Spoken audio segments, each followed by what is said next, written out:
Hi, Sir Carl. Magandang araw po sa iyo. Pati na rin sa lahat ng iyong mga tagapakinig. Ako po si Eunice, isa sa inyong mga silent listener. Matagal mo na akong tagapakinig. Hindi nga lang ako mahilig mag-comment. Dahil sa pakikinig ko palagi ng mga kwentong iyong ina-upload habang naka-speaker. Kaya naman maging si mama ko ay nakikipakinig na rin. Hanggang sa may maalala din siyang sariling karanasan sa aswang na naganap noong panahong nasa kolehiyo pa lamang siya. Ikikwento ko na lang ito, Sir Carl, na parang si mama mismo ang nagsasalaysay para mas madali ang pagsusulat. Ako po si Elizabeth. Ipinanganak noong taong 1964 sa Kawit, Cavite. Nag-aaral ako noon sa Lyceum sa Maynila noong makilala at maging kasintahan ko ang isang lalaking taga Cebu. Siya si Ricardo. Galing siya sa katamtamang antas na pamumuhay ng pamilya. Bagamat nasa katamtamang antas, ay madiskarte naman siya at matipid sa lahat ng mga bagay. Imbis na mag-date sa kung saan-saan, ay namamalengke na lang kami at siya mismo ang magluluto ng kakainin namin. Dumako na tayo sa kwentong may kinalaman sa aswang. Sem break namin noon nang sinabi sa akin ni Ricardo na uuwi daw siya ng Cebu. Sabi ko naman na gusto kong sumama para maipakilala niya rin ako sa pamilya niya. 2 taon na kasi kami magkasintahan at wala pa akong nakikilala sa pamilya niya. Baka kasi may itinatago pala siyang pamilya sa Cebu, kaya gusto kong makarating doon. May pera naman akong ipon, kaya sabi ko, huwag niya nang problemahin ang pamasahe at panggastos ko dahil may pera ako. Hindi ako nagpaalam sa amin na sasama ako kay Ricardo sa Cebu. Ang sabi ko lang na magsa-summer class ako para kaunti na lang ang mga subject na kailangan kong i-take pagdating ng 4th year. Noong maayos na ang lahat ng clearance namin, ay umuwi na kami sa kanila sa Cebu. Gaya ng naikwento niya sa akin, probinsya nga talaga ang lugar nila. Mapuno, liblib at magkakalayo ang mga bahay. Pero sabi niya, hindi pa raw iyon ang maituturing na pinakaliblib sa kanila kasi sa bahagi nila ay simentado pa ang kalsada at may linya ng kuryente. Kaya kahit papaano ay okay na rin sa akin ang ganoon. Masaya naman akong inistima ng pamilya ni Ricardo. Iyon nga lang, puro sila paghahabilin na siguraduhin daw naming makatapos ng pag-aaral. Huwag raw magpapadala sa kapusukan ng kabataan. Sabi ko naman na oo. Alam naman namin iyon pareho ni Ricardo. Ipinagtataka ko lang sa lugar nila dahil kahit hapon pa lang o iyon bang pasado 4:00 hanggang bago magdilim ay ayaw na nila na nasa labas pa ako ng bahay. Maging ang mga kapatid ni Ricardo ay nasa loob na rin palagi ng bahay. Nakakahiya nga dahil nagdarasal pala sila ng Angelus at Santo Rosario tuwing hapon. Tapos hindi ko memoryado ang mga dasal. Palibhasa hindi naman kami relihiyosong pamilya. Nagsisimba lang kami kapag Pasko, mahal na araw at bagong taon. Kaya wala akong masyadong alam sa mga pagdarasal maliban sa Lord's Prayer o iyong ama namin. Isang gabi noon, umalis si Ricardo kasama ang kanyang ama. Mangingisda raw sila, kaya ang naiwan na kasama ko roon ay iyong 2 dalagitang kapatid niya at ang kanilang ina.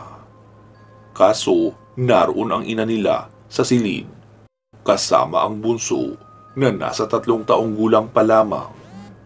Kaya iyong sumunod kay Ricardo at isa pa ang naiwan na kasama ko na nakatambay sa sala. Iyong sumunod ay si Anita. Naitanong ko sa kanya na kung bakit parang takot na takot silang manatili sa labas ng bahay kahit hindi pa naman gabi.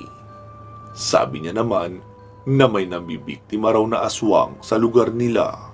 Tumawa naman ako at sinabing nakakatuwa naman siya. Ang tanda ko na para takutin niya ng tungkol sa aswang. Ang sabi niya naman na hindi raw siya nagbibiro o nananakot. Kung napapansin ko raw, iyong magandang bahay sa may kanto bago pumasok sa daan papunta sa bahay nila, iyon daw ang bahay na pinaghihinala ang aswang. Natawa naman ako at sinabing nakakatawa siya. Dahil paano naging aswang ang mga nakatira sa bahay na iyon? Kulay puti nga ang pintura at mukhang mayamang pamilya ang mga nakatira. Ang gaganda rin ng mga halaman sa labas. Idinagdag ko pa na hindi naman bahay yun, mansyon yun May magarang kotse din na nakaparada sa may garahe. Sa huling pagkakaalam ko ay sa gubat nakatira ang mga aswang o di kaya sa mga madidilim na bahay na malayo sa mga tao. Ang bahay na tinutukoy niya ay madaling mapansin at naroon nga talaga sa pinaka-main road ng lugar. Hindi na siya nakipagtalo pa sa akin. Basta ang sabi na lang na kung hindi raw ako naniniwala sa kanya, pwede ko naman daw tanungin ang Kuya Ricardo niya. Tapos hindi na ako pinansin. Nagpatuloy na sa pagbabasa ng pocketbook. Kinabukasan noon ay maaga akong ginising ni Ricardo para makasabay raw sa almusal. Nagulat pa nga ako noong humarap ako sa lamesa dahil ang almusal na tinutukoy niya ay kanin. Tapos ang ulam ay sinabawang halo-halo na mga laman dagat. Kulay itim din ang sabaw. Noong hinalukay ko ang laman noon, may isda, pusit na maliliit, alimasag, hipon at mga seashells. Napatanong naman ako na pwede pala ang ganoong luto. Iyon bang halo-halo na lahat? Kaya raw maitim ang sabaw noon dahil sa pusit na maliit at pabilog ang hugis. Muko-buko ang tawag sa kanila. Noong matikman ko naman ang sabaw ay masarap. Lasang-lasa ang luya at tanglad na inihalo. Tapos pinigyan din ng kalamansi at may sili pa ang sabaw. Kahit first time kong makatikim noon ay nagustuhan ko naman at napalaban na rin ako sa kainan. Noong kinatanghalian matapos makakain at makapagpatunaw ay natutulog ang lahat. Kaya damay na rin kami na parang mga bata na kailangan matulog sa tanghali. Naalala ko pa nga noon ang sinabi ng mama ni Ricardo sa mga kapatid niya na kailangan raw matulog ng tanghali para tumangkad. Sa isip-isip ko pa na noong kabataan ko ay halos wala rin namang tanghali na hindi ako natulog. Bakit nanatili ako sa tangkad na 4'9" hanggang sa pagtanda?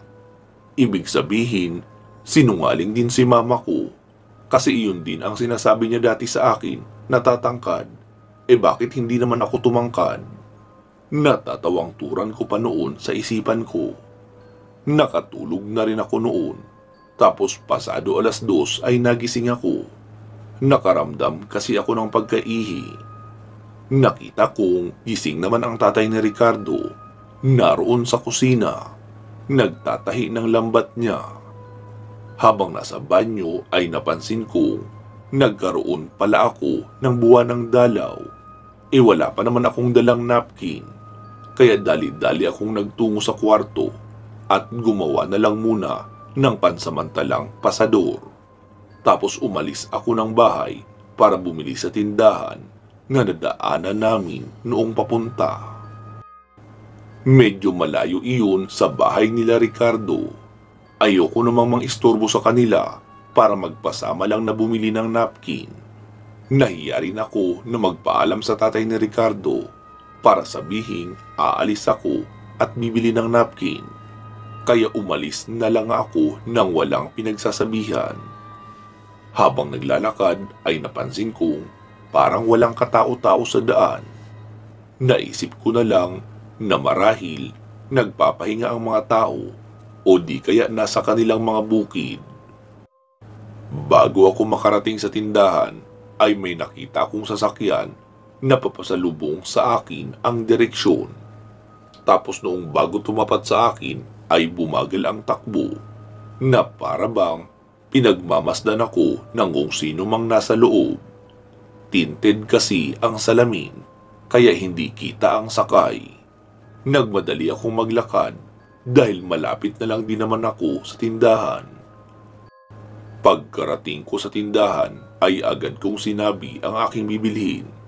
Bumili na rin ako ng maraming candy at biskwit na pang-snack. Puro naman mga bata ang kasama ko sa bahay nila Ricardo. Matapos kong bumili ay muli na akong naglakad papabalik nang makita ko na naman ang sasakyan na nagmamasid sa akin noong papunta pa lang ako sa tindahan. Hindi ko alam ang aking gagawin.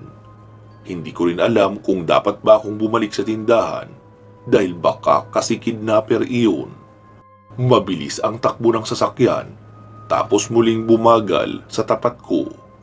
Nang biglang lumabas mula sa gilid ng puno si Ricardo. Halatang bagong gising lang din ito at hinihingal na mukhang galing din sa pagtakbo. Dali-dali siyang lumapit sa akin at inilayo ako sa kalsada. Bigla namang bumilis ang takbo ng sasakyan at nagtuloy na sa paglayo noong makitang hawak na ako sa kamay ni Ricardo. Pinagalitan ako ni Ricardo dahil bakit raw ako umalis nang hindi nagpapaalam. Sabi ko naman na kanino ako magpapaalam, tulog ang lahat. Nahihiya naman ako magsabi sa tatay niya na aalis ako kasi bibili ng napkin. Sabi niya naman na sana siya na lang daw ang ginising ko para nasamahan niya ako. Sabi ko din na bakit ba masyado siyang nag-aalala, maaga pa naman. Tsaka bakit may dala pa siyang itak na nakatali kasama ang lalagyanan sa kanyang bewang. Para tuloy siyang si Andres Bonifacio na papunta sa laban. Sabi niya naman na kahit anong oras ay delikado doon sa kanila. Lalo at maimpluwensya ang pamilya ng pinaghihinalaang aswang. Nanlaki naman ang mga mata ko at nagsimulang magtanong tungkol sa mga ikinikwento ni Anita sa akin noong gabi tungkol sa aswang. Sabi niya naman na totoo raw iyon. Isa raw iyon sa dahilan kaya ayaw niya akong isama sa kanila dahil baka pati ako ay mapahama. Kaso masyado akong mapilit at pinagbibintangan pa siya na may itinatagong pamilya sa kanila. Kaya siya napilitan na isama ako. Naglakad na nga kami papauwi. Habang naglalakad ay may nakasalubong kaming dalawang bata na sa tingin ko ay magkapatid. Isang babae at isang batang lalaki. Mas matanda iyong babae. Tinanong ko naman kung ano ang tinda nila pero hindi ako sinagot. Kaya si Ricardo na ang nagtanong. Binuksan nila ang dala nilang malalim na bilao, suman at pritong saging na pinagdikit-dikit na nagmumukhang pamaypay ang naroon. Sabi ko kay Ricardo na bumili kami ng tig-iisa sa amin tapos magpasobra ng 3 pa dahil mukhang kulang sa akin ang isang set. Tuwang-tuwa naman ang mga bata dahil naubos namin iyon. Tanging ang suman na lang ang natira. Matapos kaming mapagbilhan ay nagpatuloy na kami sa paglalakad papauwi. Habang naglalakad ay tinanong ko kay Ricardo na kung bakit noong ako ang nagtatanong sa mga bata ay hindi sila sumasagot. Sabi niya naman kasi raw Tagalog ang lingwahe ko noong magtanong. Kahit naman nakakaintindi ang mga bata ng Tagalog dahil napag-aaralan din naman sa paaralan ay nahihiya silang magsalita. Nasabi ko rin na kung totoo na aswang iyong mayayamang pamilyang doktor sa lugar nila, ay baka pati ang mga batang iyon ay biktimahin. Sabi naman ni Ricardo na hindi raw iyon malayong mangyari. Pero dahil nga sa kahirapan, ay napipilitan din ang mga magulang na patulungin sa paghahanap buhay ang kanilang mga anak. Kahit siya nga raw ay naranasan ding magtrabaho sa bukid at mangisda araw-araw noong panahong naroon pa siya. Nagbenta rin daw sila ng lupain at 3 kalabaw para lang mapag-aral siya sa Maynila. Tinutulungan rin daw sila ng kapatid ng lolo niya na naroon sa Maynila, kaya doon siya nag-aral. Pagkarating sa bahay ay naabutan namin gising na ang lahat. Halata naman ang pag-aalala sa mukha ng nanay ni Ricardo dahil umalis raw ako na hindi nagpapaalam. Mabuti nga raw dahil naisip nilang baka naghanap ako ng tindahan upang bumili ng makakain. Kaya sa direksyong iyon pumunta si Ricardo na tumatakbo. Ikinuwento ko naman sa kanila ang tungkol sa pagbagal ng kotse habang nakasunod sa akin. Galit naman na sumagot ang tatay ni Ricardo at sinabing walang hiya daw talaga ang mga doktor na iyon. Magaling raw mag-abang ng mga dayo. Karaniwan daw kasing binibiktima ay ang mga dayo sa lugar. Nagtanong-tanong pa ako tungkol sa background ng pamilyang iyon dahil iniisip ko na baka naman maling paratang lang din. Alam naman natin na kung minsan paranoid din ang mga tao sa probinsya, lalo kapag usaping aswang. Ayon pa sa kanila, ang matandang mag-asawa daw ang naroon sa mansyon. Tapos may katiwala sila na isang lalaki na medyo may edad na rin.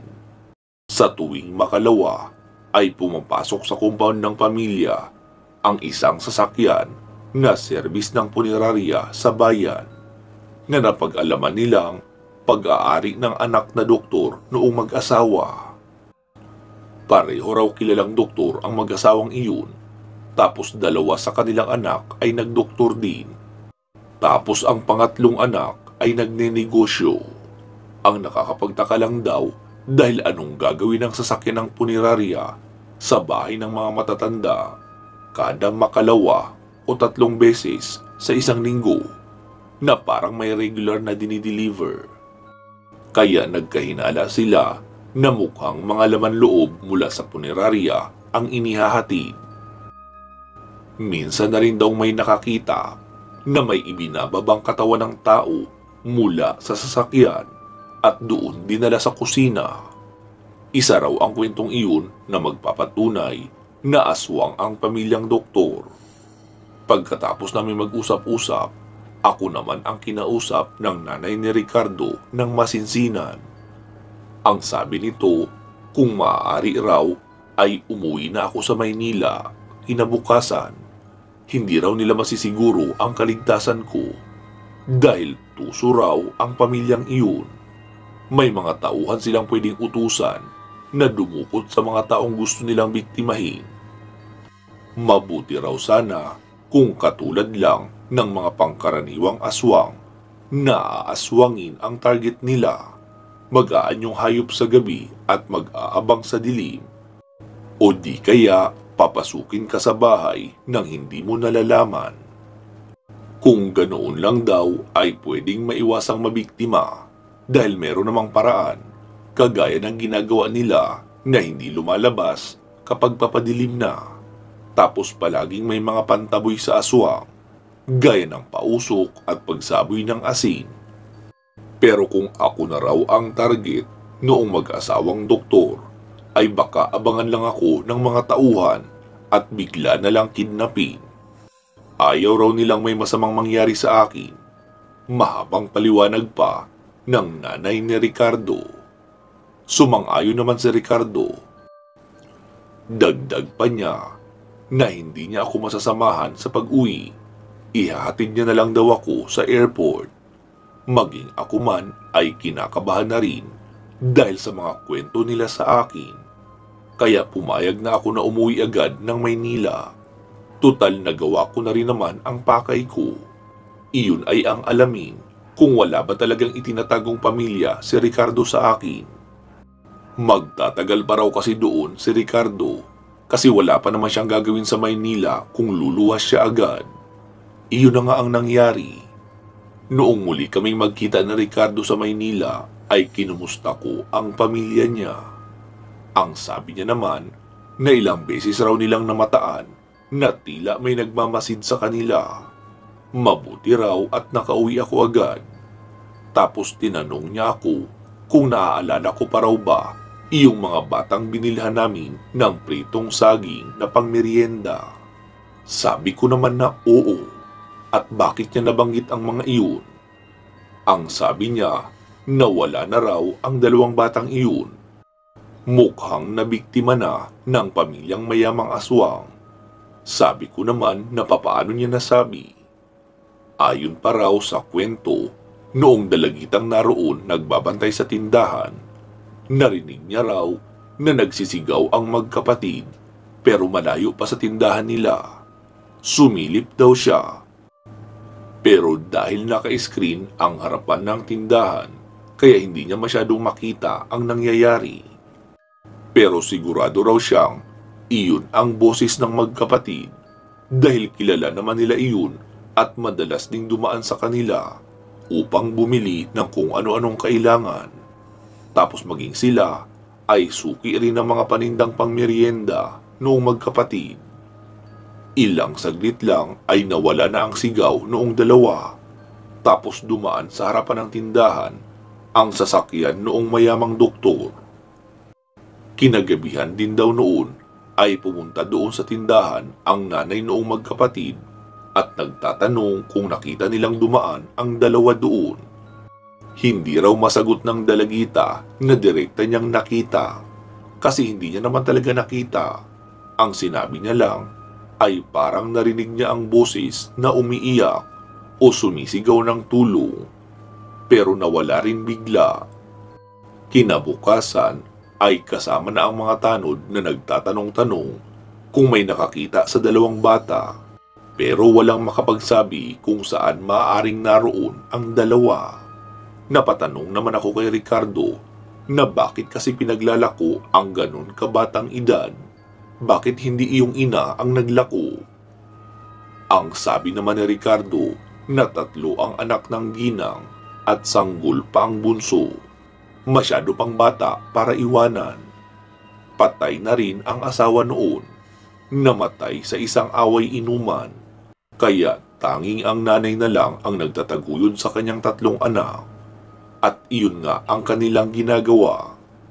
Ang nanay ang nagluluto ng mga pangmeryenda, tapos ang 2 anak naman ang maglalako. Takot din daw ang barangay na basta na lang pumunta sa bahay noong doktor at mag-akusa. Gayong wala namang makakapagturo na sangkot talaga ang mga doktor. Idagdag pa na malakas ang koneksyon nila sa munisipyo. Ilan kasi sa mga opisyalis ay kaanak nila at mga sinusuportahan sa kandidatura.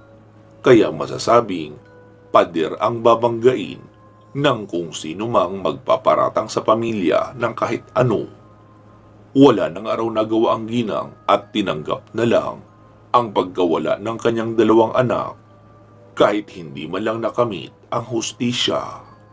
Doon ko na-realize na napakadelikadong kalaban ng mga aswang. Kung ang pangkaraniwang aswang o mahihirap na aswang ay delikado na nga, e papaano pa kung mayaman ang aswang at maimpluwensya? Magiging madali sa kanila ang pambibiktima. Magiging untouchable pa sila sa batas. Hanggang dito na lang, Sir Carl, ang kwentong ito na ibinahagi sa akin ni Mama na naganap noong panahong dekada 80.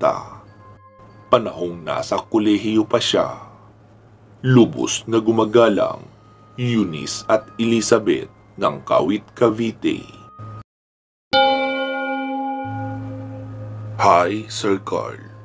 Magandang araw po sa iyo. Pati na rin sa lahat ng masugid na tagapakinig ng iyong channel. Ako po si Ricky. Laking Bicol po ako. Pero narito na ako ngayon nakatira sa Libertad, Pasay City. Kasama ang aking asawang si Annie at 2 naming anak. Ang kwentong aking ibabahagi ay tungkol sa engkwentro namin ng mga kaibigan ko sa isang grupo ng mga aswang doon sa isa sa mga bayan na sakop ng Pampanga. Babanggitin ko na rin, Sir Carl, na hindi na bago sa akin ang karanasan sa aswang dahil marami na rin ang mga inaswang sa amin sa Sorsogon. May mga buntis kaming kapitbahay na inaswang at may mga kakilala rin na sinasalubong ng itim na aso na isa raw aswang ayon pa sa kanila. Pero ako ay hindi pa naman nakakaranas ng ganoon. Subalit handa ako at may alam ako na mga dapat gawin kapag nakaengkwentro ng mga aswang. Kaya sabi ko sa sarili ko na kung may makaengkwentro akong aswang ay talagang lalaban ako ng patayan. Mas gusto ko na iyon kaysa mamatay ng hindi man lang lumalaban. Noong mga panahong iyon ay kasalukuyan pa akong nagtatrabaho bilang busboy o dishwasher sa isang kainan sa loob ng Tutuban Center Mall. Sa Tutuban po ito doon sa may Divisoria. Wala na iyon ngayon kasi nagkaroon ng sunog sa gusaling iyon. Ilang taon na rin ang nakalipas. May mga nakilala din akong mga crew sa mga kainan na malapit sa pwesto namin. Ang iba naman sa mga naging katropa namin ay mga boy sa Divisoria. Dahil halos magkakasing edad lang naman kami, kaya palaging magkasundo sa mga lakad at inuman. Hanggang sa isang araw, habang nagiinuman kami, ay biglang nag-aya si Arman. Magmamahal na araw kasi noon. Nagpaalam daw siya ng 2 araw na bakasyon sa kanyang amo dahil uuwi siya sa kanila sa Pampanga. Nasabi na rin sa akin ng boss ko na uuwi rin sila sa kanilang probinsya sa Zambales, kaya libre akong magliwaliw kahit saan. Nag-aya si Arman sa amin na sumama sa kanila doon sa Pampanga. Maganda raw sa kanila. Safe naman daw at pwede kaming mag-inuman buong magdamag dahil nakabakod ang bahay na kanilang tinitirahan. Natuwa naman kaming lahat sa aming narinig at nagsimula ng magplano. Napagkasunduan namin na 5 kami na sasama kay Arman. Iyong 3 kasi ay hindi pwede dahil uuwi rin sila sa kanilang probinsya. Bali ako, si Mark, si Joel, Alwin at Gomer ang sasama kay Arman. Sabi naman ni Arman na magbaon kami ng ekstrang perang pang-alak para naman hindi kami mabitin. Mura lang din daw kasi sa kanila ang mga pulutan. Sumapit na nga ang Huwebes ng umaga. Nagkita-kita kami sa Caloocan doon sa may LRT station. Naroon na si Arman pagkarating namin. Dala ang kanyang bag na may mga lamang labahan dahil papalabhan niya raw iyon sa kanyang nanay. Bumiyahe na nga kami ng mahigit 1 oras at bumaba kami ng bus. Pagkatapos ay sumakay ng tricycle. Wala pa nga kami sa lugar nila Arman ay masasabing nakaka-relax na. Marami na kasing madadaan ang palayan. Napakabangong langhapin ng hangin mula sa kulay green na malawak na palayan. Pagkababa ng tricycle ay nagsimula kaming maglakad. Hindi na simentado ang daan. Makalipas siguro ang mahigit 10 minutong paglalakad ay may narating kaming gilid ng ilog. May bangka doon na nag-aabang. Nagulat kami dahil wala namang binanggit si Arman na tatawid pa ng ilog. Sabi niya naman na kailangan niya pa ba raw banggitin. 3 minuto lang naman ang biyahe noon kasi parang itatawid lang talaga papunta sa kabilang bahagi. Dati daw kasi ay may tulay doon na kahoy kaso nasira ng bagyo dahil na rin sa kalumaan.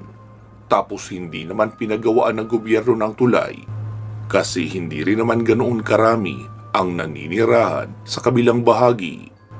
At maliban sa bahaging iyon ay pwede pa rin naman makapunta doon nang hindi nagbabangka. Kaso nga lang, malayo ang iikutin. Sumakay na nga kami at nagbayad ng 5 piso bawat isa sa amin. Medyo exciting din ang ganoon kasi makipot lang ang bangka na iyon, walang kating. Kapag naglikot kayo, ay siguradong lublub kayong lahat sa tubig. Malinis naman ang tubig roon, pero syempre, kung hindi ka naman handang maligo at meron kang mga dalang gamit, ay talagang disaster iyon. Lalo at may mga cellphone kaming dala. Noong makatawid ay muli na naman kaming naglakad, pero nakaka-enjoy na ang tanawin kasi maliban sa palayan, may mga bahay na rin na madadaanan at may mga dalagang naglalaba sa gilid ng irigasyon. Kaya naman, hindi mapirmi ang mga mata namin na para bang namimili ng kukurso na dahing dalaga. Nagsalita naman si Arman. "Uy, ang mga mata nyo, huwag masyadong manghunting dito, mahirap na." Sabi naman namin, "Bakit? Anong mahirap na?" Sabi niya namang muli, "Basta, bilisan na natin, magtatanghali na oh. Malamang hindi ine-expect ni Mama na may dala akong bisita, kaya wala tayong ulam." Sumagot naman kami, "Problema ba yun? May tindahan naman yata sa inyo. E di sardinas at noodles na lang agad." Noong wala na kami sa bahagi ng mga palayan ay nagulat kami dahil maayos na ang mga bahay. Hindi na bahay kubo, parang mga bahay na rin sa subdivision ang disenyo pero hindi dikit-dikit. Tapos sa likurang bahagi na ang mga palayan. Huminto si Arman sa isang compound na nakapader na bakuran. May grills ang pader at maganda ang bahay. 2-story din iyon. Sa pagkakaalam namin ay mahirap lang sila Arman. Kasi nga, boy lang din siya sa Divisoria. Pero noong matanong namin siya tungkol doon, ay sinabi niyang, bahay talaga iyon ng tiyahin niya. Bunsong kapatid ng kanyang ina na doon na nanirahan sa Japan. Kaya sila na ang tumira sa iniwanang bahay. "Ma, nandito na ako!" Sigaw pa ni Arman sa may gate. May lumabas naman na isang magandang dalaga. Siguro nasa edad 19 lang iyon. Maganda ang mukha, maputi, tapos hanggang balikat ang haba ng buhok. Pinagbuksan kami noon. Sabi naman ni Arman, "Neng, si Mama." Sabi naman noong dalaga, "Naroon sa banyo kuya, naliligo." "Ah, okay." Sumabat naman si Gomer, "Pare, pakilala mo naman kami sa magandang dalagang ito." Sabi naman ni Arman, "Ah, oo nga pala. Mga pare, ito nga pala si Ani. Hipag ni kuya ko, kapatid ng asawa niya. Dito sila nakatira sa amin. Nasa abroad kasi si kuya. Wala silang makakasama kung doon sila sa bahay nila sa San Fernando. Kaya dito na muna sila para may kasama rin si Mama. Neng, mga kaibigan ko nga pala, si Ricky, Mark, Joel, si Alwin at si Gomer." Pagkasabi lang noon ni Arman, lahat ng mga kaibigan namin ay mabilis lumapit at nakipagkamay na halos ayaw nang bitawan ang kamay ng magandang dalaga. Ako naman ay kumaway na lang. "Hi." Maiksing wika ko pa. Sa madaling sabi, ako lang ang hindi nakipaglamano sa dalaga. Napansin ko kasi na nailang na ang dalaga sa pinaggagawa ng mga kaibigan ko. Ayoko nang dumagdag pa. Tapos pinapasok na nga kami. Ako ang huling pumasok ng gate, tapos iyong si Ani ang nagsarado. Balik kami noong dalaga ang nagkasabay sa paglalakad. Sabi ko naman, "Ang ganda naman ng lugar dito, ang presko. Ang dami ring puno sa loob ng compound nyo." Sumagot naman ang dalaga, "Ah, oo nga, presko talaga dito. Madalas nga nagdadala ako ng upuan dito at dito nagbabasa ng pocketbook." Bigla namang nagsalita si Gomer, "Walastik talaga itong si Ricky. Kanina, akala mo kung sinong nag-iinarting ayaw makipaglamano. Tapos ngayon, naunahan pa tayong dumiskarte. Sabi ko naman, kayo talaga, ang dudumi ng utak nyo. Tapos sabi noong dalaga sa akin, Kuya, gusto mo ng tubig? Sabi ko naman, oo, yung malamig sana kung meron. Ngumiti naman siya at sinabing, sige po, saglit lang ha. Pumasok iyon sa loob ng bahay. Ilang saglit pa ay lumabas naman ang mama ni Arman. Ipinakilala kami isa-isa. Sa aming lahat, ako lang ang nagmano. Kaya nagulat ang ginang. Mukhang ibang-iba raw ang breeding sa akin ng pamilya ko. Dahil makalumang kaugaliang Pilipino. Bihira na lang daw siya makakita ng nagmamanong binata sa panahon ngayon. Sabi ko naman, ganun po kasi talaga sa pamilya namin. Nagtawa na naman ang mga kaibigan ko dahil para daw akong nabuhay noong unang panahon. Ilang saglit pa ay lumabas na ang dalaga na may dalang malamig na tubig para sa akin. Sabay abot noon. Napasabi naman si Arman, Ning, bakit siya lang ang binigyan mo ng tubig? Kami din naman nauuhaw. Sumagot naman ang dalaga, akala ko hindi kayo nauuhaw eh. Nakangiting wika pa noon, tapos muling pumasok. Noong makalabas ay may dala ng pitsil na may tubig at lumang plastik na baso. Sabi naman ni Gomer, ang unfair naman nito Arman. Si Ricky, nakalagay sa magandang baso ang tubig niya at mukhang sobrang lamig ng tubig. Samantalang itong sa atin, tubig lang na nilagyan ng yelo. Inirapan lang siya noong dalaga tapos pumasok na. Nagtanghalian na kami na miswa na may sardinas ang ulam. Agad na ring bumili ng 5 long neck na emperador tapos mani. Sabi naman ni Arman na maghintay lang kami saglit dahil marami ang dadaan na mga naglalako ng pulutan. Hindi nga siya nagkamali dahil may dumaang naglalako ng isdang tabang. Murang-mura lang iyon, 50 pesos ang isa, parang halos 1 kilo na ang laki ng isang piraso. Kaya naman, nag-enjoy kaming mamulutan ng inihaw na isda. Tapos may dumaan pang balot. 7 lang ang kada piraso noon, kaya bumili na kami ng 30 piraso. Binasag iyon lahat at pinaghalo-halo sa isang mangkok. Nilagyan ng suka noong magbabalot at dinagdagan ng sili tsaka sibuyas. Kaya talagang saktong pampulutan. Noong gumabi na, ay may mga katropa si Arman na dumating. 3 bading, 2 lalaki at 2 babae. Iyong mga bading na dumating ay magaganda. At kung nakainom ka na ng maraming alak, ay baka pagkamalan mo ng totoong babae ang mga iyon. Panay na nga ang yakap doon ni Gomer. Isa sa mga lalaking naroon ay panay ang tingin ng masama sa akin. Pinupunan niya rin ako kung bakit hindi raw ako nagsasalita at mabagal akong uminom ng tagay. Ang sabi naman ni Mark, tahimik talaga yang si Ricky, pero matinik yan. Nagkatinginan iyong isang lalaki at isang babae na para silang may pag-uusap sa mga mata. Tapos tumabi sa akin ang babae. Panay ang pag-interview sa akin noong babae habang malikot ang kamay niya na humihima sa aking likuran at sa hita naman ang isa. Kaunti na lang ay magliliyab na talaga ako. Mabango rin kasi ang babaeng iyon at nakadress ng kulay dark green. Ang mga kasama ko naman ay tuwang-tuwa dahil para raw kaming nasa bar na may mga katable na mga babae. Naisip ko na parang may mali. Kami lang ang umiinom. Bakit pa sila naroon kung hindi naman pala sila iinom?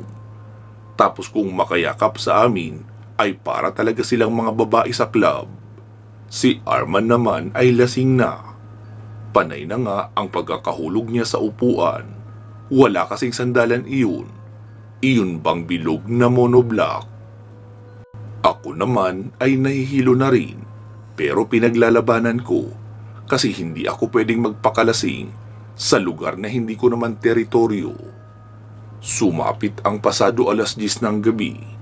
Sobrang tahimik na ng buong kapaligiran. Sarado na rin lahat ng mga bahay. Probinsya kasi talaga iyon. Hindi kagaya sa Maynila na ang 10:00 ay halos walang pinagkaiba sa 7:00 ng gabi. Palibhasa ang marami sa Maynila ang naghahanap buhay ng gabi. Noong makaramdam ako ng pagkaihi ay lumapit ako sa may puno para doon na lang magbawas ng tubig sa katawan.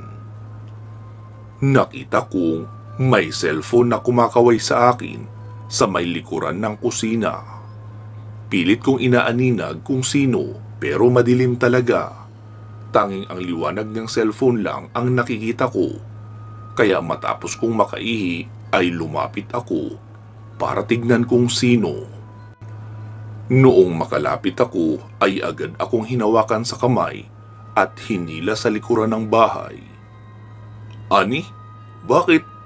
Tanong ko pa agad sa kanya. Sabi niya naman, "Kuya Ricky, huwag kayong magpapadala sa mga pambobola at panlalandi sa inyo ng mga dumating na bisita. Hindi sila mga normal."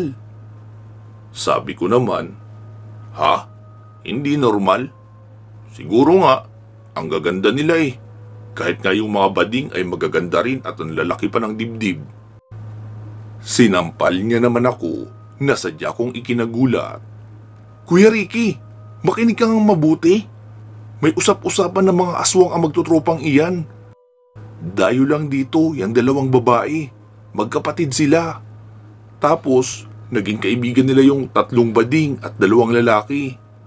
Sa tingin ng mga taga rito ay nahawaan na rin nila.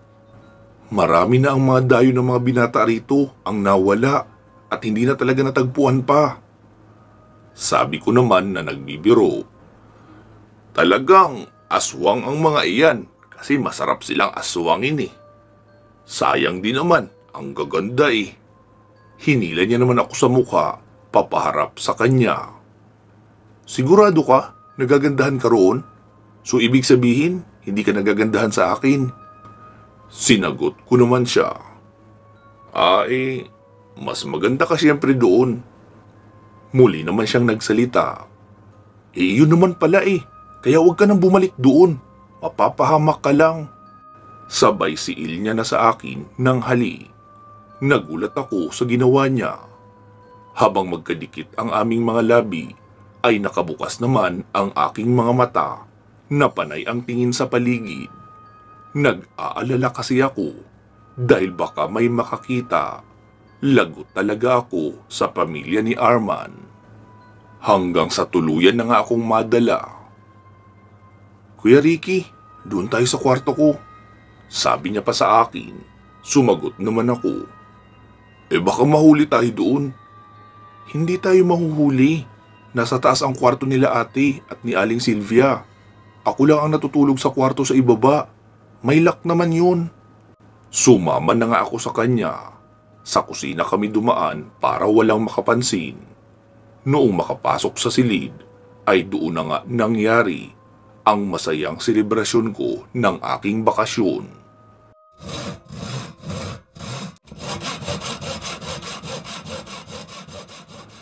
Noong makatapos ay sinabi kong lalabas na ako kasi baka hinahanap na ako ng mga kasama ko.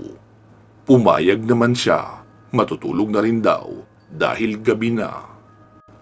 Pagkalabas ko ng silid ni Annie ay dumiretso ako sa banyo. Naghilamos muna ako doon at naghugas ng sarili.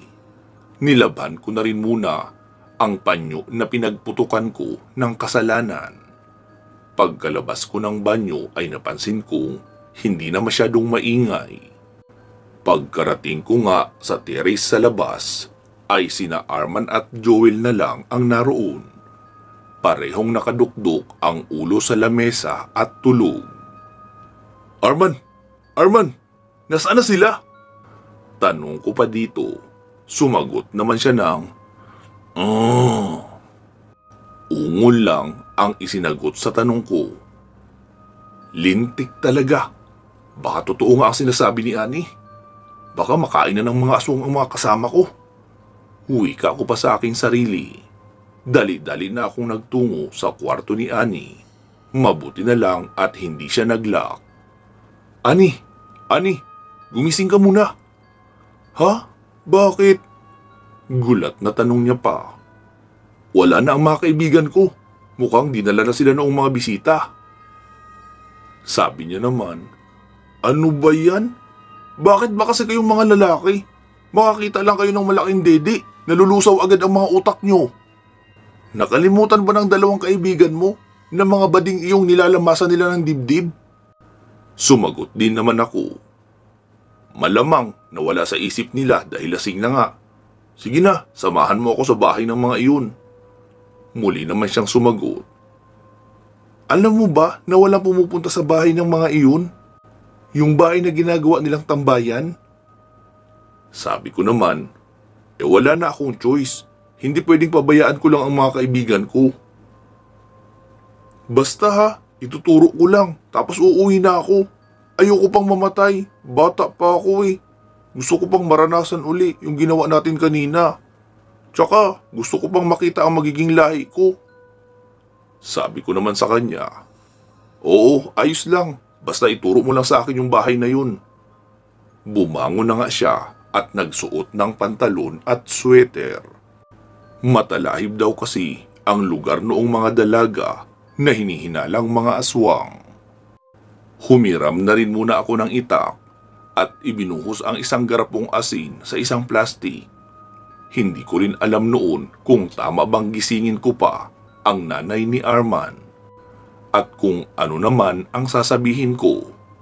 Nagdesisyon nga akong magpunta na lang doon mag-isa dahil wala naman akong ibang lalaki na mahihingian ng tulong. Nagsimula na nga kaming maglakad ni Ani papunta sa sinasabi niyang bahay noong mga aswang. Bali hindi raw talaga nila iyon bahay. Abandonadong bahay lang iyon at ginawa nilang hideout kapag mag-iinuman. Malayo pa lang ay kita ko na ang bahay. May nakasinding ilaw naman doon. Sabi ko kay Ani, sige na, umuwi ka na. Ako na ang bahala dito. Sumagot naman siya.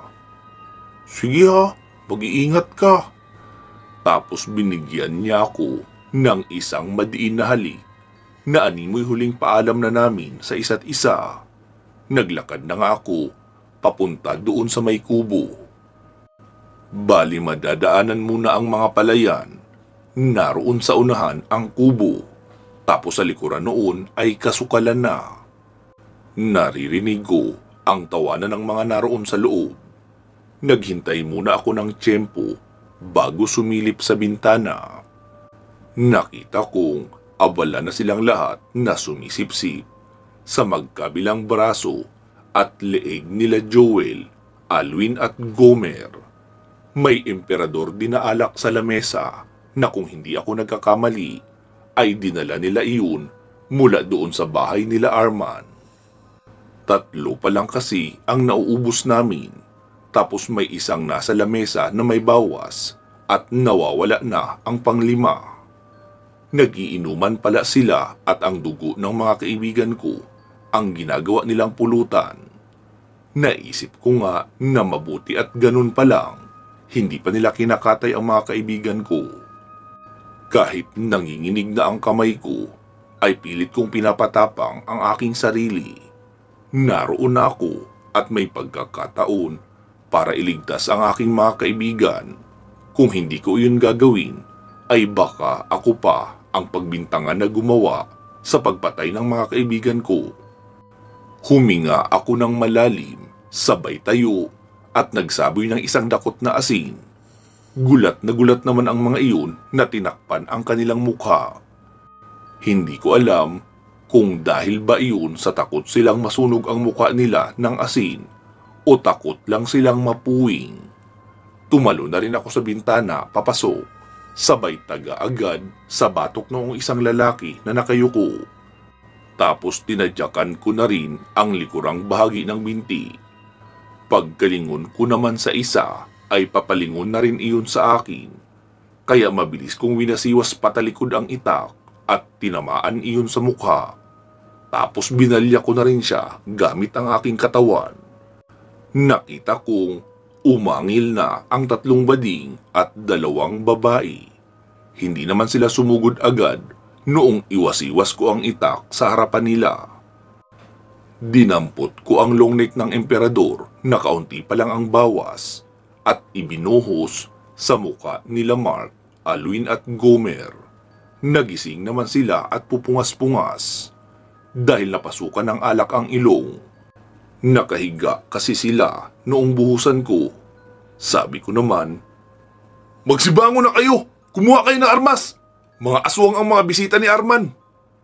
Dali-dali naman silang naghanap ng magagamit na armas. Iyong kawayang panukod ng bintana ang nadampot ni Mark. Tapos biglang sumugod ang isa sa mga bading na aswang. Sinalubong naman iyon ni Mark ng pagtukod sa tiyan. Siyempre, hindi naman iyon sobrang talin kahit pa may kaunting tulis. Kaya sinalubong ko na rin ng pagtaga sa mukha. At noong bumagsak sa lupa, ay binayo naman nila Alwin at Gomer gamit ang mahabang kahoy na upuan. Iyon bang upuan na pangtatluhan na madalas ginagamit sa hapagkainan. Tinusok ko pa iyon ng itak sa dibdib. Noong makita ng mga natirang aswang ang nangyari sa kanilang mga kaibigan, ay kanya-kanyang labas ng bintana at pintuan. Saka tumakbo patungo sa kakahuyan. "Tara na mga pare! Umalis na tayo dito!" Wika ko pa. Nagsilabas na nga kami ng kubo at binagtas ang daan na pinanggalingan ko. Nagulat naman ako nang biglang lumabas sa gilid ng puno si Annie. "Uy, Annie! Bakit narito ka pa?" Sabi niya naman, "Nag-aalala ako sa iyo eh. Baka mapaano ka." Sinagot ko naman siyang muli, "Sige, tara na. Umuwi na tayo. Tumakas na ang mga aswang." Sumagot naman siya, "Huwag tayong dumaan dito. May mga kabayan dyan. Baka may makakita sa inyo." Sa kabilang bahagi na nga kami dumaan at medyo malayo ang nilakad namin. Pagkarating sa bahay nila Arman, ay doon palang nag-hysterical ang 3. Muntik na raw pala silang makain ng mga aswang. Nakita naman nila ang butas sa kanilang braso at leeg, kaya mas lalo pa silang nagalit. Noong magising naman si Arman ay sinabi niyang hindi niya naman daw kaibigan ang mga iyon o kahit ka-close. Basta ang huli niyang naaalala ay nasalubong niya ang mga iyon noong bumili siya ng kalamansi at sili para sa sawsawan namin. Tapos sumama na sa kanya sa bahay iyong 2 babae. Sumunod na lang nang makalipas ang ilang oras, iyong 3 bading at 2 lalaki. Para raw siyang nahipnotismo. Hindi na kami natulog pa noon. Madaling araw pa lang ay nagpaalam na kami sa mama ni Arman na uuwi na ng Maynila. Marami kasi ang maaaring mangyari. Pwedeng balikan kami ng mga aswang at magdala ng iba pang mga kalahi nila. O di kaya may makakita sa bangkay noong napatay naming aswang at maisuplong sa pulis. Mabuti sana kung maniniwala ang mga pulis na aswang iyong mga napatay namin. Noong makarating sa Maynila ay ilang gabi rin akong binabangungot. Nakikita ko ang mukha noong 2 bading at 2 babaeng aswang. Sabi pa ng mga iyon na maghihiganti raw sila sa akin. Sabi ko naman sa kanila sa panaginip na sige lang, lumapit sila dahil hindi ako natatakot. Tapos magigising na lang ako ng madaling araw na pawis. Hindi na kami bumalik pang muli sa lugar nila Arman dahil sa takot na maulit ang nangyari. Ang sabi ni Arman na wala naman daw kumalat na balita tungkol sa pagkamatay noong sinasabi naming 2 lalaki at 1 bading na napatay namin doon sa kubo. Kaya duda tuloy kami kung namatay ba talaga ang mga iyon o nabuhay muli. Maaari ding kinuha ng mga kalahi nila at inilibing sa ibang lugar. Kaya hindi na natuklasan pa ng mga taga roon. Si Annie naman ay lumuwas ng Maynila Nag-apply bilang sales lady sa SM, kaya naging madalas na rin ang pagkikita namin at naging magkasintahan na nga talaga kami hanggang sa magpasya kaming magsama at magpakasal sa mayor. Ngayon nga ay masaya na kaming namumuhay dito sa Pasay City. Isang malaking aral sa akin ang nangyari na kapag napupunta sa ibang lugar ay huwag magpapakalunod sa alak at huwag magpapakalunod sa malalaking dibdib. Baka hindi naman iyon tunay. Mamamalaya na lang na isa palang patibong ang lahat ng iyon at isang kapahamakan ang nakaabang. Naway magustuhan niyo, Sir Carl, ang kwentong ito at kapulutan na rin ang aral. Lubos na gumagalang, Ricky ng Pasay. Magandang araw po sa inyong lahat. Bago ko po simulan ang padalang kwento kay Sir Carl, ay gusto ko munang magpakilala sa inyo. Ako po si Ton Valencia, ang may-ari at narrator ng channel na Creepytionary, Tagalog Horror Stories. Pansamantala po muna kung hahalili kay Sir Carl bilang kanyang co-narrator. Inaanyayaan ko rin po kayong dumalaw sa aking channel na Creepytionary. At gaya ng channel ni Sir Carl, marami din akong horror stories na tiyak na inyong magugustuhan. Maraming salamat po. Simulan ko na po ang kwento. Ako po si Marinela na tubong Lukban, Quezon. At isang estudyante na desperadang makamta ng pagmamahal ng aking hinahangaang schoolmate. Tandang-tanda ko pa noong taong 2008. At nasa third year college pa lang ako. Hindi pa ako nagkakaroon ng nobyo dahil inuna ko na muna ang mag-focus sa aking pag-aaral. Subalit nang dumako ang aking pagpapantasya sa class president na si Mark Johnson, ay nabigo ako dahil hindi naman niya ako nagustuhan at na broken-hearted ako noong nabalitaan ko na may nobya na siya sa kabilang education department. Simula noon ay hindi na ako naghangad na magkaroon ng nobyo kahit na may mangilan-ngilan namang nanliligaw sa akin. Subalit, dumating ang hindi inaasahang pangyayari. Nagkahiwalay ang magkasintahan at nalaman namin na walang sapat na oras para sa isa't isa sina Mark at Shaina. Kaya naman bigla akong nabuhayan ng loob at naisipan ko na gayumahin siya. Kinaibigan ko ang mga malalapit niyang mga kabarkada at talagang gumawa ko ng paraan para lang mapansin niya at mapalapit ang loob ko sa kanya. Ahead siya ng 2 taon sa akin at graduating student na rin siya sa engineering department. Maraming babae ang nagkakandara pa sa kanya. Bukod sa matalino at gwapo, ay mayaman siya at galante sa mga nagiging nobya. Nagpasipsip at nagpaganda ako para lang maging karapat-dapat sa kanyang pansin. Lihid sa kanyang kaalaman ay lihim ko siyang pinapakulam at ipinapagayuma sa binayaran ko na matandang lalaking tumutulong sa akin upang mapadali ko siyang maakit. Natatakot ako noong unang araw na nagtungo ako sa taong gumagawa ng gayuma. May ipinadala siyang larawan sa akin at pinadugo niya ang daliri gamit ang matalas na bagay. Kaharap ang larawan ni Mark.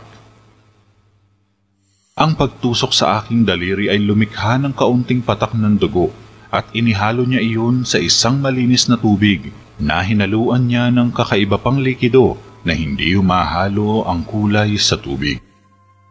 Pagkatapos ay sumambit siya ng kakaibang lengguwahe. May katagalan ng seremonya at sumunod na nangyari ay sinalok niya ang naturang tubig at inilagay sa isang maliit na botelya. Ibinigay niya sa akin ang botelyang hinaluan ng kakaibang dasal o orasyon at saka niya ako binilinan ukol sa wastong paggamit ng gayuma. Ipinapatak ko ang naturang tubig sa mga inumin at kinakain ni Mark. Sa tuwing nagkakasabay kaming kumain sa kantina o sa mga pribadong kainan na pinupuntahan namin para mag-date. Humahanap lang ako ng tiyempo kung saan walang nakakapansing ibang tao sa ginagawa ko. Saka ko palang ipinapatak ang naturang gayuma. Sumunod ako sa mga sinabi ng matandang lalaki dahil magiging delikado kung ibubuhos ko lahat ang laman ng botelya. Maaaring ikasira ng ulo ni Mark kung makokonsum niyang lahat ang buong likido sa kanyang katawan. Mapanganib at masyadong malakas ang epekto ng ginawang gayuma ng matandang lalaki, kaya pinag-iingat niya ako sa paggamit nito. Nasa ilalim ng kapangyarihan ng kadiliman ang gayuma, at ang paniniwala ko ay para ko na rin na inilagay sa hukay ang aking mga paa noong nakipagkasundo ako sa matandang lalaki na lumikha ng gayuma para kay Mark. Naging maganda ang resulta ng gayuma at talagang kita ko ang pagbabagong dulot niyon kay Mark. Nasusuka at nandidiri sa akin ang mga kaklose niyang mga estudyante.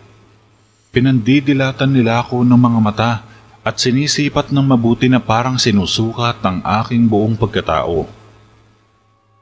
Hindi nagtagal at umugong ang chismis na nagkakamabutihan na kami ni Mark. Tumaas na noon ang tensyon at medyo pinagtataasan na ako ng kilay ng ilang mga kaibigan ni Mark dahil nagmukha kong social climber at tinawag pa nila akong ambisyosa at langaw na nakapatong sa kalabaw. Nilanok ko lahat ng mga sinabi nila at hindi ako nagpapakaapekto kahit alam ko na masakit at may katotohanan ang ilan nilang sinasabi sa akin. Dahil kung tutusin ay sino ba naman ako? Isa lamang akong hamak na student assistant at tumatanggap ng part-time job para lang may maipangtusto sa aking pag-aaral dahil hindi naman mayaman ang aking pamilya. Ngunit sa gitna ng kahirapan ay nagsisikap naman ako sa pag-aaral. Marami akong kaibigan na sumusuporta sa akin. Kaya naman hindi may kakailang hahamak-hamakin ako ng mayayaman at mga kilalang estudyante na nagmula sa mga maimpluwensyang pamilya. Kaya lang, noong dumating na sa point na talagang nahumaling na sa akin si Mark at halos nagpahayag na siya ng damdamin para sa akin, ay saka ako nakaramdam ng konsensya. Naisip ko na naging makasarili ako at hindi ko inisip ang kahihinatnan ng ginawa kong panggagayuma sa kanya. Kaya naman kahit masakit sa kalooban ko, ay kusa akong tumigil sa pagpapagayuma. Binayaran ko ang matandang lalaki sa huli kong bayad sa kanyang serbisyo dahil hindi ko na masikmura ang ginagawa kong pang-aabuso ng damdamin kay Mark. Sinikap ko na umiwas at mukha namang natuwa pa ang mga kaibigan niya sa ginawa ko dahil tuluyan na daw nakawala sa akin si Mark at natigil na rin ang paghahangad ko na makabingwit ng mayaman at gwapong manliligaw. Ibinaling ko ang aking atensyon sa masidhing pag-aaral, pakikisama sa aking mga kaibigan at pakikipag-date sa ibang manliligaw. Nagbakasakali akong madadivert ang isip ko sa ibang mapaglilibangan upang makalimutan ko ang nararamdaman ko para kay Mark. Araw-araw akong humahanap ng tiyempo upang hindi ko siya makita at makasabay sa pag-uwi dahil baka bumalik na naman ang aking kapusuan. Subalit, sa kabila ng lahat, ay hindi ko talaga matiis na kalimutan siya. Umaasa pa rin ako na balang araw ay magugustuhan at mapapansin din niya ako sa mabuting paraan na hindi ko na kailangan ng anumang salamangka para lang umibig siya sa akin. Ngunit naging mailap ang kapalaran at nabalitaan ko na may nililigawan na naman si Mark at iyong pang-transfer student sa aming department ang kanyang napusuan. Lalo na naman akong nakaramdam ng kakaibang sakit, pero sinabihan na ako ng mga kaibigan ko na itigil na ang kahibangan ko. Kaya lang ay hindi ko siya kayang tanggalin sa isip ko. Lumalalim pa ang nararamdaman ko para sa kanya. Malapit na noon ang araw ng mga puso kaya naman magkakaroon ng malaking event sa aming paaralan. At marami na rin ang mga estudyante na makakadate bago sumapit ang naturang pagdiriwang. Pinilit ako ni Jordan na makadate, subalit ilang beses ko siyang nireject kahit ilang buwan na rin siyang nagtsatsagang manligaw sa akin. Hindi ko ba alam kung bakit natitiis pa niya, samantalang alam naman niyang walang patutunguhan ang panliligaw niya sa akin. Matagal ko nang sinabi sa kanya na wala na akong ibang napupusuan kung hindi si Mark lamang. Pero tinawanan ako ni Jordan. Prangka niya akong tinapat na ambisyosa ako at wag na akong umasang mamahalin pa ako ni Mark dahil may minamahal na siyang iba at wala na akong pag-asa. Nagpipilit lang daw ako kahit naman alam ko daw na umaasa lang ako sa wala. Sa galit ko ay sinampal ko siya at matagal na hindi kinausap. Isang araw, kinain ako ng matinding panibugho nang malaman ko na ang bagong transfer student ang makakasama ni Mark sa araw ng mga puso. Kaya talagang sumulak ang galit sa puso ko. Umuwi akong luhaan at padabog na nagkulong sa aking silid-tulugan. Hindi ko matanggap na may minamahal ng iba si Mark at ibinasura na lamang niya ang pagkakaibigan namin kahit na wala na ang gayuma sa kanyang buong katawan. Bumalik ako sa matandang lalaki at binayaran ko na naman siya para ipakulam ang babaeng nililigawan ni Mark. Nagmukha na akong cheap at talagang desperada na akong makuha na muli ang loob ng aking pinapangarap na lalaki. Pinakuha ko ng hibla ng buhok, larawan o anumang kagamitan ng naturang babae at saka isinagawa ng matandang lalaki ang ritual. Lumipas ang isang linggo at hindi pumapasok sa paaralan ng babae. Nabalitaan ko kay Ara na kaklase ng kaibigan ni Eliza na hindi makapasok ang dalaga dahil nagkaroon siya ng diarrhea at itinakbo na rin siya sa ospital. Nagtagumpay ang mga plano, subalit nasorpresa ako nang malaman ko sa aking mga pinagkukunan ng impormasyon na bumibisita si Mark sa ospital at patuloy pa rin siyang nanliligaw at nag-aalala sa kondisyon ni Eliza. Kung pwede ko lang sanang patayin lahat ng karibal ko, ay noon ko pa ginawa. Kaya lang, ayokong maging kriminal at magmukhang baliw. May natitira pa naman akong awa sa aking sarili. Sumiklab ang inis ko. Ipinatigil ko ang pagpapakulam sa kanya at nag-isip ako ng solusyon sa problema ko dahil iilang linggo na lamang ay ipagdiriwang na ang araw ng mga puso. Bumalik ako sa tahanan ng matandang lalaki at nagtanong ako sa kanya kung may iba pa siyang gamot o paraan na nalalaman upang makamtan ko ang pag-ibig ni Mark. Inobserbahan niya akong mabuti at binalaan na makakasama sa aking sarili ang sobrang obsession na ginagawa ko para lang sa lalaking hindi naman ako gusto. Nagmakaawa ako sa kanya at kahit nanliliit na ako sa aking sarili, ay pinilit ko pa rin siyang kumbinsihin na tulungan ako. Sa puntong iyon ay matagal na siyang nag-isip at nagulat ako sa kanyang kakaibang isinagot sa akin. May kasabihan na kung bumulong ka sa patay, ay siguradong matutupad ang kahilingan mo. Nabanggit niya sa akin na nangyari na daw iyon sa kanyang tiyahin sa Negros Oriental, kung saan binulungan niya ang kanyang namayapang ina na iligtas ang kanyang ipinagbubuntis na sanggol sa anumang kapahamakan. Noong natapos ang ritual, ay dumating ang araw ng kanyang panganganak at naisagawa ng matagumpay ang pagluluwal sa sanggol at lumaking malusog at hindi sakiti ng anak nito. Nanlaki ang aking mga mata at tumaas ng bahagya ang buhok ko sa batok pagkarinig ko sa mga isinalaysay niya sa akin. Noon lamang ako nakarinig ng ganoong weird na pagsasakatuparan ng kahilingan. Noong una ay hindi ako naniniwala sa mga sinasabi niya na kapag bumulong sa patay ay matutupad ang anumang naisin ko. Subalit, maraming beses na umaalingaw-ngaw sa tainga ko ang kanyang mga sinabi. Kaya sinubukan ko na maniwala at magtiwala sa mga ipinahayag niya sa akin, kahit na kinikilabutan ako. Hindi ko ipinaalam sa mga magulang ko ang plano ko dahil siguradong mapapagalitan nila ako. Sumapit ang gabi at nagsinungaling ako sa kanila. Nasabi ko na magtutungo ako sa bahay ng kaklase ko para gumawa ng proyekto. Ngunit ang totoo ay pupunta ako sa sementeryo at bibisita ako sa puntod ng panganay kong kapatid. Halos 3 taon na rin napatay si Kuya Ramsey dahil sa sakit na colon cancer. Hindi namin naagapan at walang sapat na pera ang mga magulang namin, kaya hindi siya naipagamot na maayos. Simula nung mawala siya ay nawalan na ako ng kapatid na mahingan ng tulong at mapagsabihan ng mga problema ko, kahit na nakasuporta pa rin ang aking mga magulang. May mga bagay pa rin ako na inililihim at kinakahiyang ibahagi sa kanila.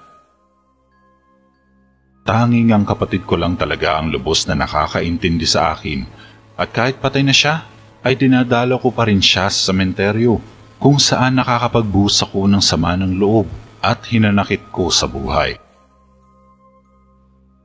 Medyo maliwanag noon, dulot ng kabilugan ng buwan.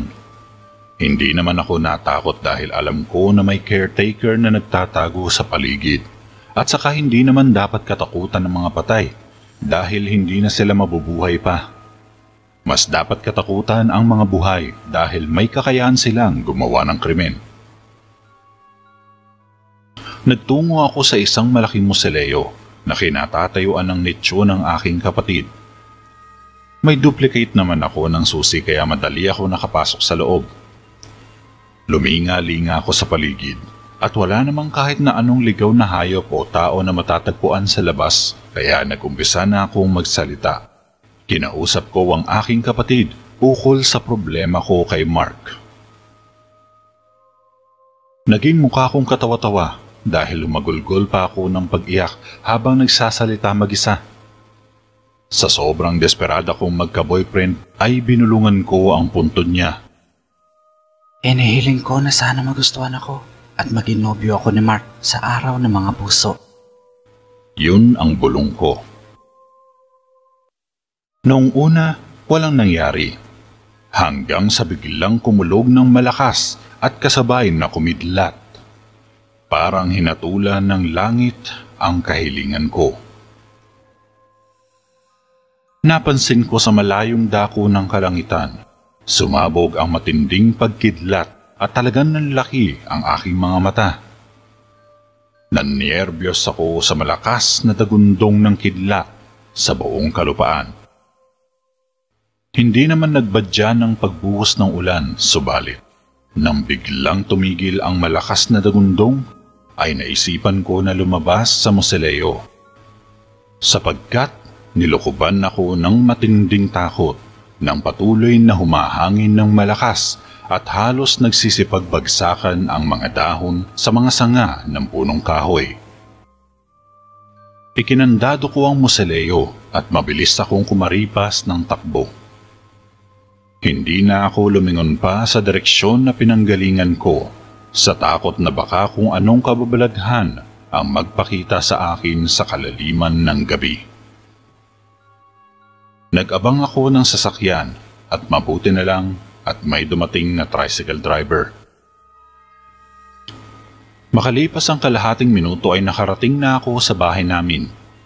Binayaran ko ang driver at eksaktong pagdako ko sa gate ay hindi pa nakakandado. Pumasok ako sa loob ng bahay. Inabutan ko ang aking mga magulang na nanonood sa telebisyon. Bumati ako at kinamusta naman nila ang paggagawa ko ng proyekto.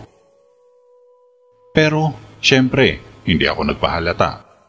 Bumuo na naman ako ng kasinungalingan at nang makatiyak ako na napaniwala ko na sila, ay saka pa lang ako dumiretso sa aking silid-tulugan. Pumasok ako sa loob at nahiga sa kama. Doon lumabas ang buong reaksyon ng aking katawan kung saan nag-umpisang mag-palpitate ang aking puso. Hindi ko sukat akalain na mangyayari ang ganong katinding mahika at medyo kinakabahan ako sa posibleng kahinatnan ng ginawa ko sa mga susunod na araw. Pinilit ko na matulog dahil may pasok pa ako kinabukasan. Nagpatugtog ako sa kaset ng mga magagandang awitin upang tuluyan na akong antukin. Nagtagumpay naman ako kaya lang ay dinalaw naman ako ng masamang panaginip sa kasagsagaan ng aking mahimbing na pagkakatulog. Nakita ko si Mark na nakasuot ng Amerikana. Hindi ko lubusang maintindihan pero nakasuot ako ng itim na gown habang patungo sa altar. Ngunit pinanindigan ako ng balahibo nang makarating ako sa altar at natagpuan ko ang isang puting kabaong na nakasentro sa unahan ng simbahan.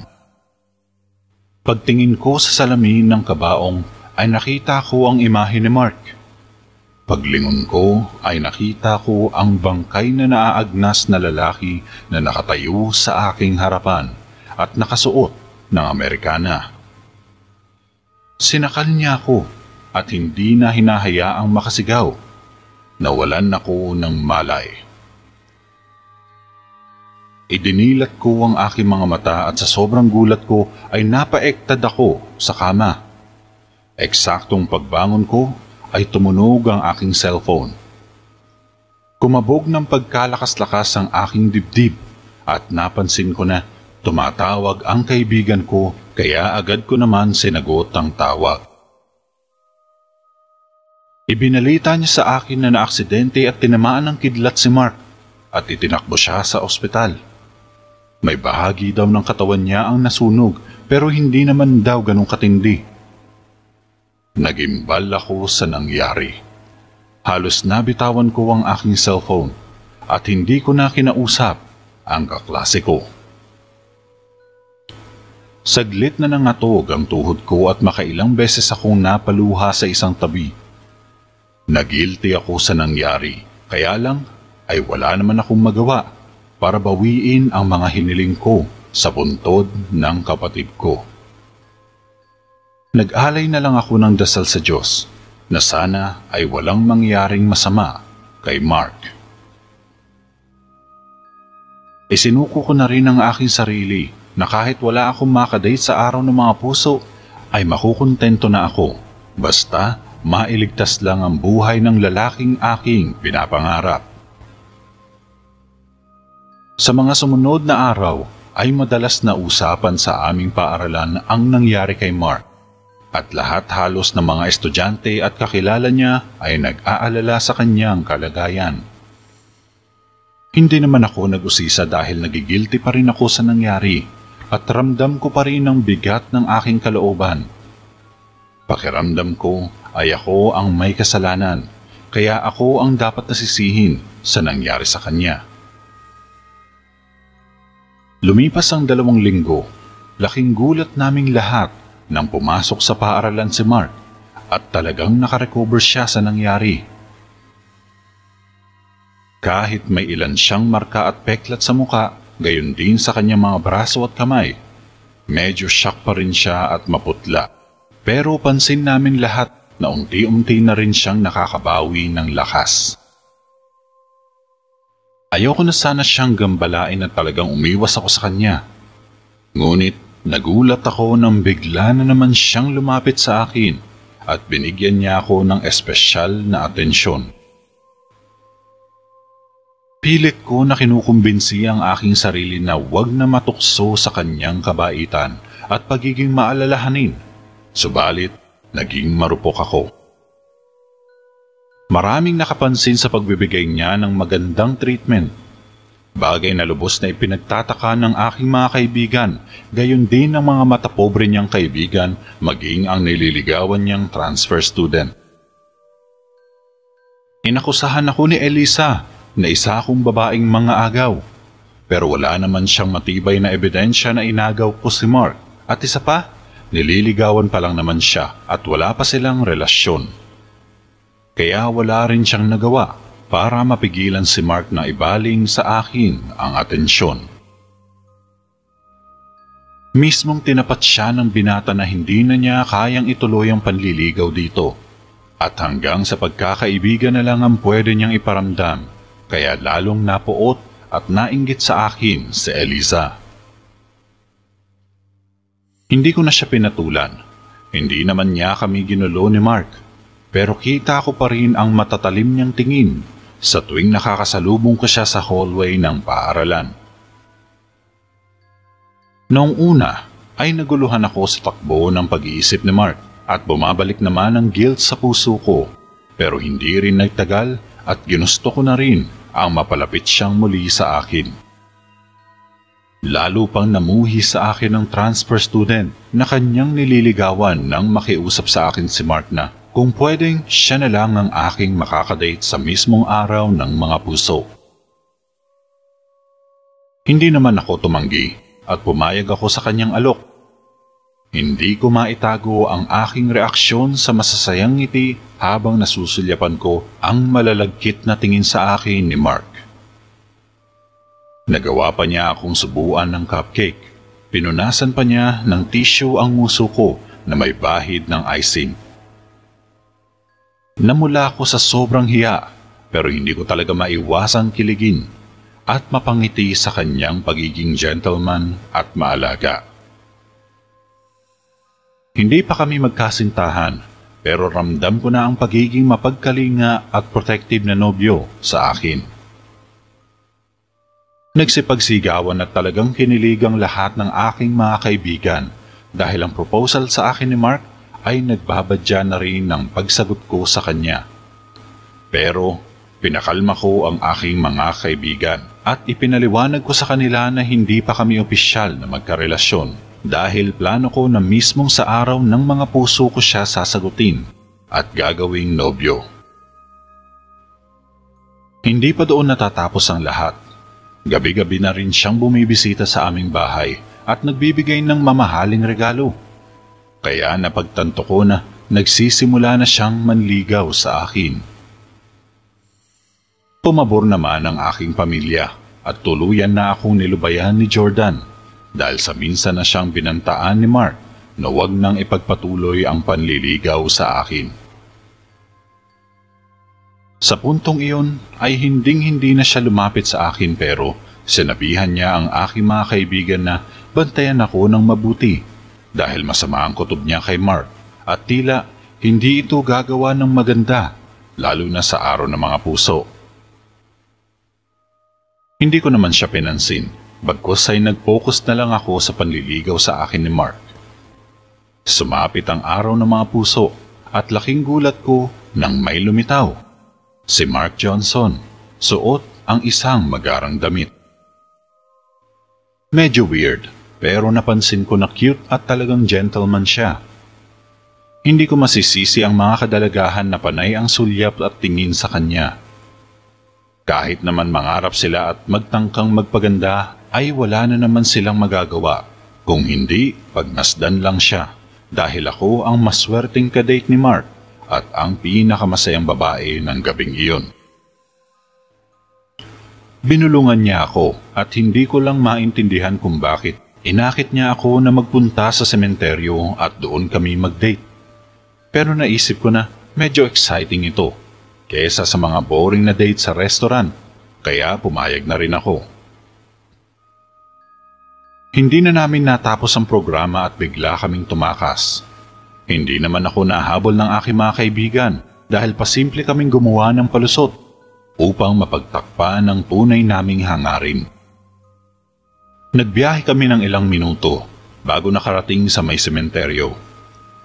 Magkahalong excitement at kaba ang aking nararamdaman, pero alam ko na ligtas ako sa tabi ni Mark kahit saan man niya ako dalhin. Nang dumako kami sa pusod ng sementeryo, ay saka pa lang kami tumigil sa paglalakad. Masyado siyang mahilig sa sorpresa at binigyan niya ako ng mga pulang rosas. Napaka-sweet niya at talagang kinikilig ako. Sa wakas, natupad na rin ang kahilingan kong magkaroon ng nobyo. Nagpapasalamat ako sa aking kuya dahil epektibo ang bulong na ginawa ko ng gabing iyon. kahit medyo kinakabahan pa ako na gawin ang estupidong plano. Pero lingid sa aking kaalaman ay mayroong kapalit ang lahat. Mayroong nag-aabang na panganib na kailangan kong harapin. May naamoy akong nabubulok na nanggagaling sa katawan ni Mark na parang amoy na agnas na bangkay, at sa aking paglingon ay ganoon na lang ang kamuntik ikasabog ng puso ko. May sariwang sugat na nagmumula sa mukha ni Mark. Sunog ang kanyang braso hanggang kamay at punit-punit ang suot niyang damit. Panay sugat ang kanyang dibdib at talagang namumutla ang buong mukha. Ngumisi siya sa akin at napansin ko na nangingitim ang kanyang mga ngipin at nag-uusok ang bibig. Hindi ko nasabi sa'yo na bago ako tinamaan ng kidlat ay bigla ko na lang naisip na ikaw pala talaga ang babaeng tinitibok ng aking puso. Mag-aralgal at mukhang nagmumula sa ilalim ng lupa ang kanyang tinig. Umakyat ang kilabot sa aking tuktok. Namatay ka na ba noong dinala ka sa ospital? Nangangatal ang aking tinig habang tinitignan ko siya sa kanyang mga mata. Ngumisi siya sa akin at nakita ko ang nakakapangilabot niyang reaksyon. Hindi na nakayanan ng katawan ko ang matinding boltahe ng kidlat sa aking buong katawan, subalit nabuhay ako muli para makasama ka ng habang buhay. Humahalakhak siya ng pagkalakas-lakas at nanlisik ang kanyang mga mata. Napailing ako at talagang bumukal ang mga luha sa aking mga mata. Gulong-gulo ang aking pag-iisip habang nilalamon ako ng matinding konsensya at takot. Patay na pala si Mark at ang kidlat ang naging dahilan sa kanyang maagang kamatayan. Ang aking kahilingan ang naging instrumento upang muling mabuhay si Mark. Sumagi sa isip ko ang aking naging panaginip noong gabi na tinamaan siya ng kidlat. Narealize ko na may katotohanan ng aking panaginip at posibleng ang nakita ko na suot naming wedding gown at Amerikana, gayon din ang altar, ang simbolo ng aming pagmamahalan, samantalang ang kabaong sa loob ng simbahan ang simbolo ng kanyang kamatayan.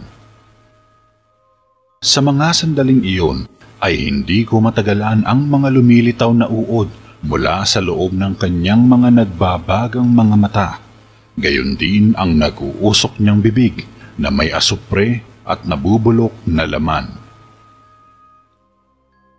Kung iisipin ay nagmukha siyang zombie at talagang nanlalamig na ako at namamawis mula sa aking kinatatayuan. Para bang nanigas ako at hindi ko magawang humakbang at tumakbo ng mabilis palayo sa kanya. Kaya naman nagmamadali niyang tinungo ang aking direksyon. Buong lakas niya akong sinakal ng pagkahigpit-higpit. Nagpumiglas at nanlaban ako dahil hindi ako makahinga. Hindi ako makasigaw at makalikha ng anumang ingay dahil pakiramdam ko ay malalagutan na ako ng hininga at hindi ako makatakas sa kanyang mga bisig. Nangapa ako sa lupa at may nakapa akong malaking tipak ng bato. Mabilis ko na ipinukol iyon sa kanyang ulo at nang mawalan siya ng malay ay saka ako manakanakang kumaripas ng takbo patungo sa mausoleo ng aking kapatid. Dali-dali akong tumakbo sa kahabaan ng mga nakahanay na puntod hanggang sa mauliningan ko sa di kalayuan ang tinig ni Mark na galit at walang tigil sa paghahabol sa akin. Nakarating ako sa mausoleo at kamuntik ko pang mabitiwan ang hawak na susi, dulot ng matinding panginginig ng aking mga daliri. Makalipas ang ilang sandali ay ilang hakbang na lang ang layo ni Mark Johnson sa akin. Nagpanik na ako. Mabuti na lang at nabuksan ko ang kandado. Itinulak at isinarado ko ang gate bago pa siya makapasok sa loob. Bigla siyang dumating at pinaghihila ang nakalak na gate. Kita ko ang puot sa mga nanlilisik niyang mga mata. Nagmukha siyang halimaw at talagang gusto niya akong patayin ng mga oras na iyon. Napasalampak ako sa sementadong sahig at gumapang ako patungo sa nicho ng aking kapatid. Humahagulgol ako sa pag-iyak. Nanalangin ako sa Diyos at humingi ako ng kapatawaran sa ginawa kong kasalanan kay Mark. Ninais ko na makaligtas at makauwi ng buhay. Lumingon ako sa direksyon ni Mark Johnson at talagang hindi siya nawawalan ng lakas para sirain ang naturang gate. Kinausap ko siya kahit alam ko na wala na siyang buhay para pakinggan ang mga sinasabi ko. Patawarin mo ko sa lahat ng pagkakasala ko sa iyo. Ako ang dahilan kung bakit ka naging miserable. Ikinulong kita sa inaakala ko na pantasya at umasa ako na mamahalin mo ko pero nabulag ako sa pagiging makasarili. Muli akong humarap sa puntod ng kapatid ko at sa huling pagkakataon ay ginawa ko ang bagay na sa alam ko ay tama. Ipinikit ko ang aking mga mata at bumulong ako sa puntod ng kapatid ko. Hinihiling ko na sana matahimik na at makalaya na ang kaluluwa ni Mark Johnson at mawala na ang sumpang nilikha ko para sa kanya. Mapatawad niya sana ako gayon din ng Diyos upang magkaroon ako ng kaluwalhatian ng pag-iisip at mahugasan ng aking mga kasalanan. Tumatangis ako habang paulit-ulit na sinasambit ang aking kahilingan. Kung maaari lang sana ay ako na lang ang hatulan ng Diyos. Ako na lang ang dapat na namatay, hindi si Mark. Subalit naisip ko na kung mamamatay ako ay walang mag-aalaga sa aking mga magulang at hindi ko rin matutupad ang mga pangarap nila para sa akin. Pagkatapos ng ilang sandali ay idinilat ko ang aking mga mata. Kasabay niyon ay dumagundong na naman ang kulog, kasunod ang malakas na ihip ng hangin at pagbugso ng kidlat. Nagimbal ako at hindi ako kaagad nakatayo dahil tumama ang liwanag mismo sa kinatatayuan ni Mark kung saan siya nangisay ng itim at nasunog ang buong katawan bago tuluyang napahandusay sa lupa sa labas ng mausoleo. Nagsisisigaw ako sa sobrang takot sa kalunos-lunos na pangyayari hanggang sa may natanaw akong matandang lalaki na may hawak na pala. Nakita niya ang buong pangyayari at mabilis niyang inilayo ang bangkay na nasa tabi ng gate upang makalabas ako sa mausoleo. Noong una ay natakot ako pero nagpakilala siya bilang caretaker ng naturang sementeryo. Inilahad ko sa kanya ang buong pangyayari at humanga siya sa katatagan ng kalooban ko na piliing pakawalan ng sarili sa ginawa kong kalapastanganan sa buhay ng inosenteng lalaki. Pero sinermonan niya ako ukol sa bulong na ginawa ko. Malaking kasalanan daw sa Diyos ang ginawa ko at dapat lamang napagsisihan ko ang nangyari. Hindi nagtagal ay may napansin ako sa kalapitang nicho. Nakita ko si Jordan at matapang siyang lumapit sa akin. Nasaksihan daw niya ang buong pangyayari at tinawagan na niya ang mga kaibigan ko. Natakot ako pero sinigurado niya na walang mangyayaring masama sa akin dahil hindi naman ako ang may kasalanan sa pagkamatay ni Mark. Aksidente na tinamaan siya ng kidlat. Hindi pa kami nakakaalis sa sementeryo ay biglang may dumating na sasakyan ng kapulisan, gayon din ang ambulansya. Nakiisa ako sa hepe ng pulis at inanyayaan niya ako sa kanilang headquarters upang makapagbigay ng statement. Sumama kami ni Jordan at nagpasalamat ako sa kabutihan na ipinakita sa akin ng matandang caretaker ng sementeryo. Inilahad ko lahat ng impormasyon na kailangan ng mga pulis at wala naman silang nakitang anumang bakas ng krimen sa mga isinalaysay ko. kaya pinauwi na rin nila ako. Natagpuan ko rin ang mga magulang ni Mark. Humingi ako sa kanila ng paumanhin sa nangyari at hindi naman nila ako sinisi sa nangyari. Kaya lang ay naramdaman ko ang malamig nilang pakikitungo sa akin, kaya ako na mismo ang lumayo sa kanila. Pagkatapos ng aksidente, may mga kaibigan akong lumayo sa akin. Sumulak ang pagkamuhi ng ilang mga mayayaman at kilalang kaibigan ni Mark sa akin sa tuwing nakikita at nakakasalubong nila ako sa pasilyo ng paaralan. Iniisip nila na isa ako sa dahilan ng kamatayan ni Mark Johnson, pero may mga natitira pa naman akong mga kaibigan na sumusuporta at nagtiwala sa akin, lalo na si Jordan. Siya ang naging sandigan ko ng mga panahon na talagang nawawalan na ako ng pag-asa sa buhay. Malaki ang naging tulong niya para makarecover ako sa matinding trauma na inabot ko noong gabi na namatay si Mark Johnson sa sementeryo. Dumating ang araw ng graduation namin at sinubukan ko na rin na buksan ang puso ko para sa iba. Naging magkasintahan kami ni Jordan at nagkasama na rin sa trabaho. Naging malapit ang kalooban ko sa aking mga magulang at hindi na ako nahihiyang magpahayag sa kanila ng mga problema ko sa buhay at sila ang sandigan at lakas ko sa tuwing pinanghihinaan ako ng kalooban. Dahil doon, naging matibay ang aming samahan at pagtitiwala sa isa't isa sa loob ng bahay. Mas lumakas ang pananalig namin sa Diyos sa kabila ng pagkawala ng aking panganay na kapatid. May mga pagkakataon na bumibisita ako sa puntod ni Mark, gayon din sa puntod ng aking kapatid. Pinalaya ko na rin ang sarili ko sa pagiging selfish, inggitera at paghahangat ng mga bagay na imposibleng mangyari.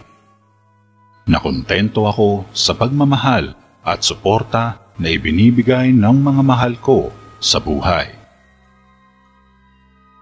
Hanggang dito na lang po ang aking kwento. At maraming salamat po sa inyong pakikinig.